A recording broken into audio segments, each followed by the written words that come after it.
સોમનાથમાં ડિમોલિશન મુદ્દે ગરમાયું રાજકારણ. હર્ષ સંઘવીએ કહ્યું નોટિસ બાદ કાર્યવાહી કરાઈ તો રાજકીય ઇરાદાથી બુલડોઝર ફેરવાયું હોવાનો અમિત ચાવડાનો આરોપ.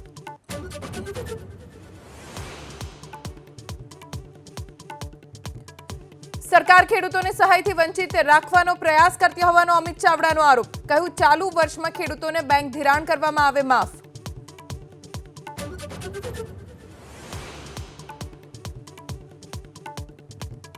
વરસાદના વિરામ બાદ તડકો નીકળતા ખેલૈયાઓમાં વધી સારી નવરાત્રીની આશા.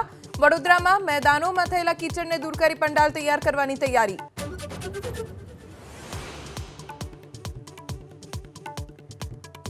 બે ટેસ્ટ મેચની સિરીઝમાં ભારતે બાંગ્લાદેશનો કર્યો વ્હાઇટ વોશ. કાનપુર ટેસ્ટમાં ભારતનો 7 વિકેટે ભવ્ય વિજય.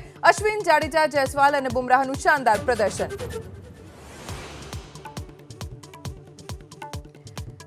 જમ્મુ કાશ્મીરમાં 7 જિલ્લાની 40 બેઠક પર 1 વાગ્યા સુધીમાં 44% મતદાન. ઉધમપુર જિલ્લામાં 51% મતદાન. સાંજે 6 વાગ્યા સુધી કરી શકાશે મતદાન.